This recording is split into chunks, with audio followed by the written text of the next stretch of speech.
संभल में बीते 24 नवंबर को शाही मस्जिद के सर्वे के दौरान हुई हिंसा के बाद अब माहौल शांत है, लेकिन राजनीति जारी है। संभल मामले को लेकर सैकड़ों की तादाद में छात्रों ने आज अलीगढ़ मुस्लिम विश्वविद्यालय कैंपस के अंदर जमकर प्रदर्शन किया और राष्ट्रपति के नाम एक ज्ञापन प्रॉक्टर प्रोफेसर वसीम अली को सौंपा। छात्रों के हाथों में तख्तियां लगी हुई थीं जिस पर लिखा था Babri will not be repeated. छात्रों का कहना था कि जिस तरह से संभल में पुलिस ने बर्बरता की है उस मामले की पूरी जांच होनी चाहिए और दोषी अधिकारियों पर कठोर कार्रवाई की जानी चाहिए। मामले की जुडिशियल इंक्वायरी भी होनी चाहिए। प्रदर्शनकारी छात्र नेता नाविद चौधरी ने कहा कि संभल में नरसंहार हुआ है, ये प्री प्लान था। जो लोग अपने काम से घरों को लौट रहे थे उन पर गोलियां बरसाई गईं। अलीगढ़ मुस्लिम यूनिवर्सिटी हमेशा से जुल्म के खिलाफ आवाज उठाती है। हमारी सरकार से मांग है कि दोषी अधिकारियों पर सख्त एक्शन हो।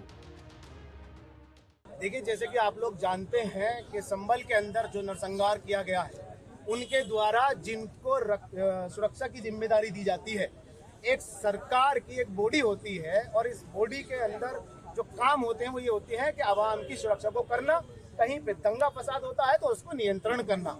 लेकिन जिस तरीके से, मैं लंबी बात न करते हुए सीधा पॉइंट पे आता हूँ, उन नौजवानों पर गोली चलाने का काम किया है उन्हीं सरकारी अफसरों के द्वारा जो पूरा साजिश के तहत था, प्री प्लान था। वो लोग अपने घरों को, अपनी दुकानों से, अपनी रेडियो से, अपनी मजदूरी से अपने घरों को लौट रहे थे। उनकी माएँ इंतजार कर रही थी, लेकिन उनको नहीं मालूम था कि किस तरीके की गंदगी वाला प्लान बन चुका है और उनके सीनों में गोलियां उतार देने का काम किया गया।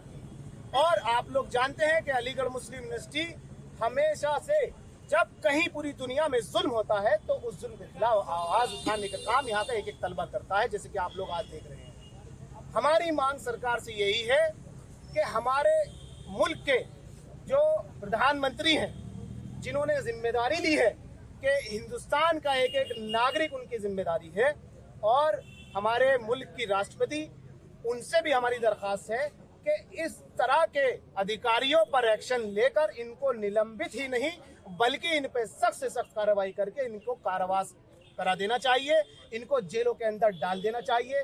ये खुले भेड़िए हैं और इस तरह के भेड़िए जब तक समाज के अंदर रहेंगे तो समाज के अंदर इसी तरीके से नरसंहार होता रहेगा और मजलूम लोगों की जानें जाती रहेंगी और माँ अपने लालों को खोती रहेंगी और एक बाप जिसकी उम्मीद उसका चिराग था वो बुझता रहेगा। तो हम तमाम अलीगढ़ मुस्लिम यूनिवर्सिटी के तलबा आज बेहद खामोशी के साथ और लॉ एंड ऑर्डर को सामने रखते हुए अपनी प्रोक्टोरियल टीम को, वसीम साहब को, हमने एक मेमोरेंडम जो आप तमाम लोगों के सामने पढ़ के सुनाया। हमारी उम्मीद है कि उस मेमोरेंडम को राष्ट्रपति जी तक जरूर पहुंचाया जाए और इस पे एक्शन जल्द से जल्द हो जाना चाहिए और ये जुल्म रुक जाना चाहिए।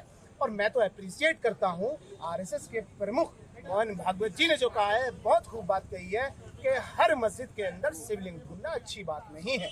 वही अजमेर को लेकर याचिका दायर कर दी गई, अजमेर की दरगाह को लेकर, इसको लेकर क्या कहेंगे? देखिए, आप लोग अच्छी तरह से जानते हैं कॉन्स्टिट्यूशन के अंदर बहुत वाज़ेह तौर पे ये लिखा है कि जो पुरानी प्रॉपर्टीज हैं, जो 50, 55, 60 साल से पुरानी हैं, वो एज इट इज रहेंगी। फिर उसमें दखलंदाजी क्यों कर रहे हैं? आपको नहीं लगता? अच्छा, मैं आपसे सवाल करता हूँ, आप दुनिया से करते हैं, आप बताइए कि क्या हर मस्जिद के अंदर शिवलिंग को ढूंढना या हर दरगाह के अंदर शिवलिंग को ढूंढना फिर एक दिन ये होगा कि हमारे घरों के अंदर भी इनके शिवलिंग होंगे? तो क्या आपको नहीं लगता कि ये जो है प्री प्लान्ड है? आपको नहीं लगता कि इस साजिश के तहत किया जा रहा है, मुल्क की फिजा को खराब करने का काम किया जा रहा है? तो हमारी उम्मीद यही है, हम लोग चाहते हैं कि भाईचारे से रहें, हम लोग चाहते हैं अमन कायम रहे और हम लोग अलीगढ़ मुस्लिम यूनिवर्सिटी के तलबा से पूरी जिम्मेदारी के साथ मैं कहता हूँ, हमारे जो सरकार के वो लोग हैं जो साजिशें करते हैं या वो लोग जिन्हों के दिमागों में इस तरह की नफरतें हैं, तो हमारी आप लोगों से एक रिक्वेस्ट है, कैमरे के माध्यम से, मीडिया के माध्यम से, कि आप लोग प्लीज इन हरकतों को छोड़ दीजिए। मुल्क के अंदर भाईचारा, मोहब्बत, ये सब कायम रहने दीजिए और मुल्क को जिंदा रहने दीजिए, इस पर लिहाज मत बनाइए। वहीं इस मामले पर अलीगढ़ मुस्लिम विश्वविद्यालय के प्रॉक्टर प्रोफेसर वसीम अली ने इसे प्रोटेस्ट मानने से इनकार करते हुए कहा कि कुछ 25-30 की तादाद में छात्र आए थे। उन्होंने एक ज्ञापन दिया था जो प्रेसिडेंट ऑफ इंडिया को संबोधित किया गया है और ये जो मेमोरेंडम दिया है वो संभल में अभी कुछ दिनों पहले एक घटना घटी थी, उसके संदर्भ में इन लोगों ने ज्ञापन सौंपा है। और इसमें उन्होंने जो बात कही है कि एक तो निष्पक्ष जांच हो और जांच के बाद जो भी लोग दोषी हैं उनके खिलाफ कानून के हिसाब से कार्रवाई हो। हाँ, देखिए ऐसा है कि प्रोटेस्ट तो उसे हम नहीं कहेंगे। हाँ, एक 20, 25, 30 जो भी हो तादाद, इसमें लड़के आए थे। उन्होंने एक मेमोरेंडम दिया है जो ऑनरेबल प्रेसिडेंट ऑफ इंडिया को एड्रेस किया गया है। और ये जो मेमोरेंडम दिया है वो संभल में अभी जो कुछ दिन पहले एक घटना घटी थी, उसके संदर्भ में इन लोगों ने एक ये मेमोरेंडम दिया है। और इसमें उन्होंने जो बात कही है वो ये कहा है कि एक तो निष्पक्ष जांच हो, और जांच के बाद जो भी लोग इसमें दोषी हों उनके खिलाफ कानून के हिसाब से कार्रवाई हो, ताकि ऐसी चीज़ों का आगे चल करके रिपीटिशन या पुनरावृत्ति न हो। उसकी वजह यह है कि हिंदुस्तान में भाईचारा एक बहुत बड़ी धरोहर है, और वो भाईचारा आपस में बना रहे, इसके लिए ज़रूरी है कि निष्पक्ष जांच हो, और जांच के बाद में जो भी दोषी हैं उनके खिलाफ कार्रवाई हो। यही जो मुख्य इसमें डिमांड है। सर, छात्रों द्वारा कहा गया है कि जो बाबरी मस्जिद वाला प्रकरण था वो दोबारा नहीं दोहराना चाहेंगे। देखिए, ये हमारे संज्ञान में नहीं है कि ऐसा कोई बात कही। हो सकता है जहाँ पर इकट्ठा हुए वहाँ अगर कोई सी बात होगी, तो अगर ये हमारे सामने आता है तो उस पर फिर तभी हम कुछ कह पाएंगे। सर, छात्रों द्वारा धार्मिक नारे भी लगाए गए हैं। अब देखिए, जो भी ना चीज़ें हैं वो तो वीडियो होगा और उसमें उसको हम देखेंगे, लेकिन फिलहाल हमारे पास एक मेमोरेंडम आया है, इसी मेमोरेंडम को दिया है।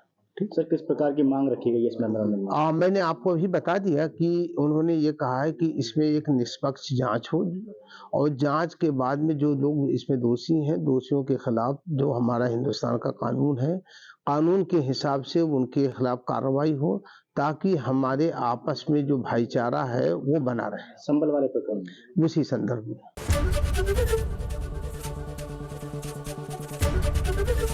एबीपी गंगा, खबर आपकी, जुबान आपकी।